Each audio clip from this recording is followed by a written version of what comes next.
Welcome to the driver's seat. You're looking at the 2025 Volkswagen ID Buzz fully electric vehicle. I would say in the last 10 years, I can't recall another electric vehicle that has had, no pun intended, more buzz before it was launched than this particular vehicle. And there was a lot of excitement around it.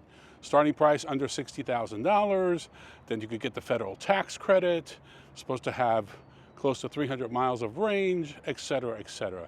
But then reality set in. Tax credit went away by the time this was launched because it was delayed. Europe received theirs a full year and a half before we did. That's one problem. By the time it got here, the tax credit was gone. Number two, when you see the cool one, the one with the two-tone colors like the one behind me, that one was going to start around $72,000.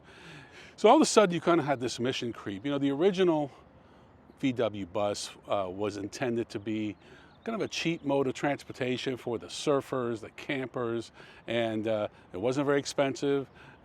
It really provided a lot of utility. People slept in them, they turned them into campers, etc. But to do that, you have to start with a foundation that's affordable.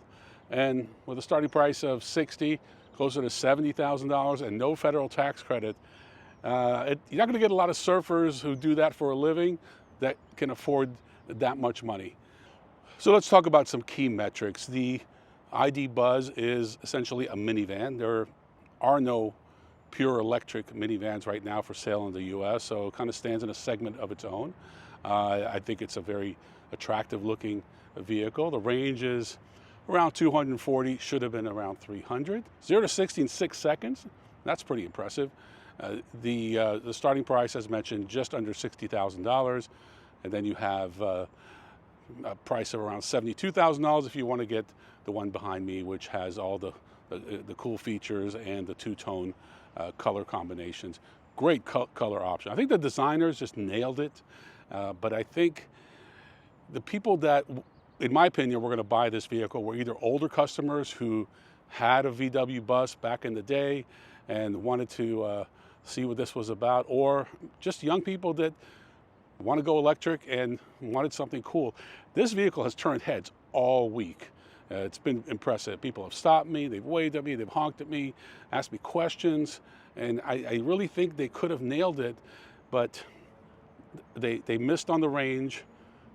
To solve that, they should have made it maybe a plug-in hybrid or just a hybrid. Should have brought the price down. They should have offered a really stripped-down model for those who still wanted to go surfing with it, go camping, and have some money left in the bank. In many ways, this VW ID Buzz is the poster child for what not to do when building an electric vehicle. As you can see, this ID Buzz is roomy, it's quiet, it's quick. I love the instrument panel, the infotainment screen. Everything's easy to use. Everything is intuitive. Again, they did so many things right, but range, bad timing as far as relying on a federal tax credit that you shouldn't rely on. Things like that can come and go anytime we have elections, and elections have consequences. I'm not sure what this white steering wheel is going to look like after a few years. People tend to have oil and dirt on their hands sometimes, but it looks beautiful now. In fact, I love the entire IP, big infotainment screen and very simple design, lots of cubbies and cup holders, and got that Scandinavian kind of design here with this, light colored wood that we're seeing in a lot of Volvos and other electric vehicles, and I think that's a good look.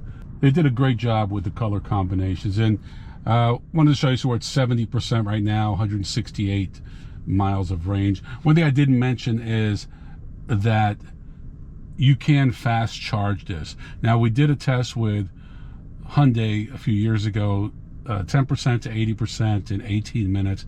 Not quite as good. 26 minutes, very respectable. I was down to about 30%, got it up to 80% in no time, the fast charger. So that's a good thing. You just don't want to have to stop too many times, meaning 300 miles of range really would have been the ideal number. I don't really think that is the number one deal breaker, but I think they all add up. The no tax credit, and the range, and the price, of course. Right now, Volkswagen is offering a $7,500 cash incentive for people who want to buy the ID Buzz, but they're just not moving. So if you really want one, I would say wait till next year. They should be heavily discounted, or maybe you could even find one that's off lease or been sold back to the dealership.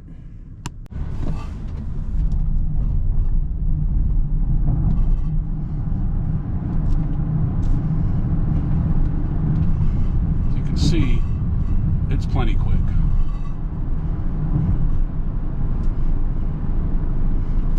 And it actually handles nicely. It's got a nice low center of gravity. They put some pretty conservative Continental tires are some of the best in the world. They could have gone with a lower profile tire to give it a better look, but I'm glad they didn't. I like these higher profile tires they put on here, and they're designed for electric vehicles for higher mileage. So very happy with their tire choice. Well, that's a wrap for the 2025 VW ID Buzz. I think this vehicle, unfortunately, is a fail. They just missed the mark when it comes to packaging and delivering an affordable vehicle and one that has the proper range. Here in the US, we're very sensitive about range. 300 seems to be the magic number, and they fell very short of that. What's interesting is that the next vehicle that has a lot of buzz about it is the Scout. Scout Motors has a pickup truck with a range extender and an SUV with a range extender, and they're building a plant here in the US. First vehicle should roll out around 2027. A lot of pre-orders, and ironically, the Scout is owned by, you guessed it, Volkswagen.